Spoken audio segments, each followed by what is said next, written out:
Have you ever noticed that most Koreans stay slim, healthy, and radiant in their homeland, but something changes when they move abroad?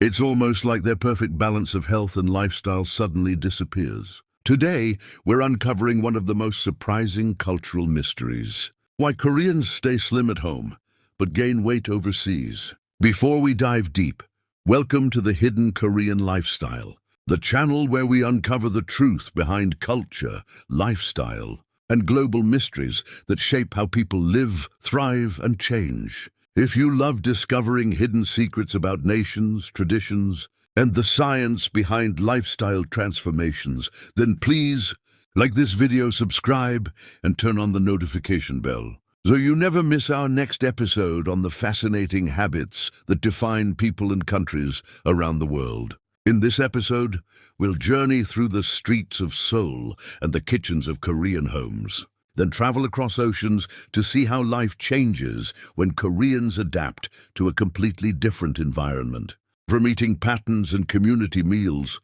to emotional balance and the invisible effects of stress, you'll see that weight gain isn't just about food, it's about culture. Stay with us till the end, because what we'll reveal in the final part could transform the way you think about your own health and lifestyle, no matter where you live. Let's begin. 1. The lifestyle equation. In Korea, staying slim isn't the result of gym memberships or diet fads. It's built into daily life itself. Cities like Seoul, Busan, and Daegu are designed for movement. Most people don't rely heavily on private cars. They walk to the subway, climb stairs, and stand during transit. An average Korean burns more calories in their daily commute than many Westerners do in an entire workout session. Contrast that with life abroad, especially in Western countries where car dependency is high. From door to door, everything is designed for convenience. Elevators instead of stairs, drive-through meals instead of cooking, and online deliveries instead of walking to local shops. It's not just about exercise, it's about how the environment shapes habits. In Korea, physical movement is an unconscious rhythm of life. Abroad, stillness becomes normal. So while Koreans overseas may eat similarly, their bodies experience less natural activity. And over time, that small difference, a few thousand steps a day, becomes the silent reason behind the visible weight change. 2. The invisible portion control. Korean meals are masterpieces of balance and restraint.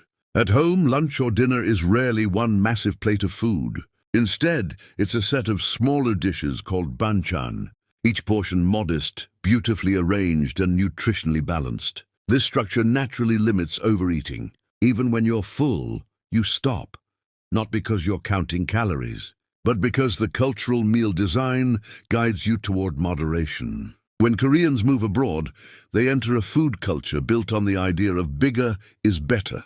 From restaurant portions to supermarket packaging, quantity replaces quality. Meals are loaded on single oversized plates, and refills or extra large sizes are common. Without realizing it, the portion control that once kept them slim dissolves into abundance. And with abundance comes excess, more calories, more sugar, more oil. The Korean body, once tuned to balanced eating, slowly adapts to a culture of fullness. And that change, subtle at first, soon appears on the waistline. 3. The power of fermented foods. Fermentation isn't just a tradition in Korea, it's a science of survival. Foods like kimchi, doenjang, soybean paste, and gochujang, fermented chili paste, are alive with probiotics that fuel digestion and metabolism. These foods help maintain a healthy gut microbiome, the invisible army that controls how our bodies process fat and sugar. Regularly eating them keeps inflammation low and digestion strong. But when Koreans move overseas, they often lose access to freshly fermented local foods. Imported kimchi lacks the same bacteria variety, and Western diets emphasize processed and pasteurized products that destroy beneficial microbes. Gradually, the gut health that kept metabolism sharp begins to weaken. Without knowing it, their digestion slows, nutrient absorption changes, and fat storage increases. It's not just about eating differently. It's about the loss of a living food culture that worked in perfect harmony with the Korean body. 4. The home-cooked society. In Korea, home-cooked food is sacred. Even office workers return home to warm meals prepared with care. The culture of homemade soups, rice, vegetables, and balanced seasoning keeps sodium and oil under control. Eating out is often communal and controlled, small portions shared among many people. Abroad, convenience replaces custom. Frozen meals, takeout, and instant food become the new norm, especially for busy immigrants or students living alone. Meals that once took 20 minutes to prepare now come from a microwave in 2. The result? Excess calories, preservatives, and hidden sugars silently enter the diet. Food becomes fuel, not fellowship. The warmth of homemade soup is replaced by the quick comfort of pizza. And before long, health begins to mirror the lifestyle. Fast, easy, and imbalanced. 5. Eating as a community, not an emotion. In Korea, food isn't just eaten, it's shared. Meals symbolize togetherness. Friends and families gather around the table, and emotional support is part of the meal itself. Abroad, especially in Western countries, many people eat alone. Dinner becomes a silent activity, done in front of screens, a habit known as emotional eating. Loneliness, stress, or even boredom triggers the desire for comfort food.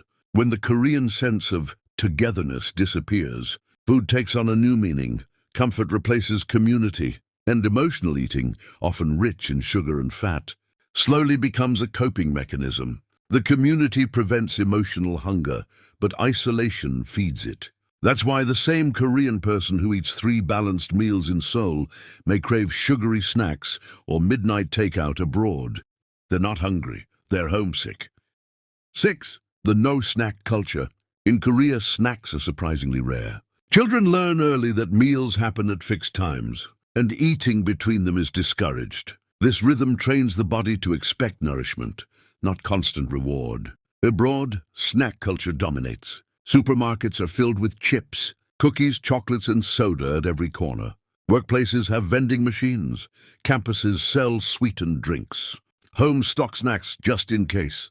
The result is constant insulin spikes and calorie overload, even when meals seem healthy. For Koreans, whose metabolisms were trained for steady eating, this new pattern quickly disrupts their natural rhythm. So even without eating more meals, they end up consuming more calories daily. The body responds by storing fat instead of burning it. It's not overeating, it's over-snacking. 7. Stress and hormones. When Koreans live abroad, they face new stresses, language barriers, financial pressure, cultural isolation, and homesickness. This emotional weight increases cortisol, the stress hormone responsible for fat storage, especially around the belly. Back home, even in busy cities, community life cushions stress. There's comfort in familiarity, local food stalls, friends, festivals, shared routines. Abroad, those invisible supports vanish and stress turns inward. Cortisol doesn't just make you feel anxious. It slows metabolism, boosts appetite, and pushes you toward quick comfort foods. Add long working hours and less sleep, and you have the perfect storm for gradual weight gain. This isn't weakness. It's biology responding to emotional displacement. The body mirrors the soul's unrest. 8. Different food environments. Walk through a Seoul street and you'll find hundreds of eateries offering fresh soups, rice and vegetables at affordable prices. Fast food exists, but it's not dominant. Korean food culture is built around freshness and portion balance. Now compare that to a Western or foreign city. Processed foods, sugary drinks, and fast food chains dominate the visual landscape. Healthy eating becomes a choice, not a default. The food environment is one of the biggest unseen factors in health. When your environment constantly tempts you with convenience food, even discipline struggles. For Koreans abroad, this shift means that making healthy choices requires conscious effort, planning, budgeting, and resisting daily temptation. In Korea, health is effortless. Abroad, it becomes a battle. 9. The cultural ideal of balance. Korean culture is deeply influenced by the philosophy of hwa-bok, harmony and balance. This idea extends beyond relationships to include food, work, and health. The goal is not to indulge or restrict, but to maintain balance in all things. This philosophy shapes Korean habits, moderate meals, daily walking, early rest, and self-control. Even celebrations rarely lead to excess. Abroad, cultural ideals differ. Freedom and abundance are celebrated. Treat yourself. You deserve it. Supersize your meal. What feels normal overseas would be considered indulgent back home. When Koreans adopt these new norms, they unconsciously step away from the cultural discipline that once protected their health. Balance is replaced by comfort, and comfort over time becomes weight. Reclaiming the Korean way anywhere. But here's the good news. It's not about where you live, it's about how you live. Many Koreans abroad remain slim because they bring their lifestyle with them. They cook traditional meals, walk instead of driving, and create community through shared dinners and weekend hikes. They don't chase diets, they practice discipline. They remember that health is not found in a country, but in a culture of balance. Anyone can adopt these habits. Cook more often, even simple meals. Eat smaller, balanced portions. Walk every day. Manage stress with routine, prayer, or connection. Korean wisdom teaches that true health isn't about appearance. It's about inner equilibrium. You can live Korean anywhere in the world through balance, mindfulness, and simplicity. So why do Koreans stay slim at home but gain weight overseas? Because the environment shapes behavior, and behavior shapes the body. In Korea, every element of life, from portion size to walking culture, from family meals to fermented foods, keeps people aligned with balance. Abroad, the same individuals face a new rhythm, faster, lonelier, more convenient and more stressful. It's not about losing willpower. It's about losing the invisible support system that keeps health effortless. But here's the lesson for all of us. No matter where we live, health is not found in diets, gyms, or products. It's found in culture, balance, and consistency. It's in how you eat, how you move, and how you connect with others. If you've watched these points, thank you. Before you go, take a second to like this video, share it, and subscribe to where we uncover the hidden wisdom behind nations, traditions, and human behavior.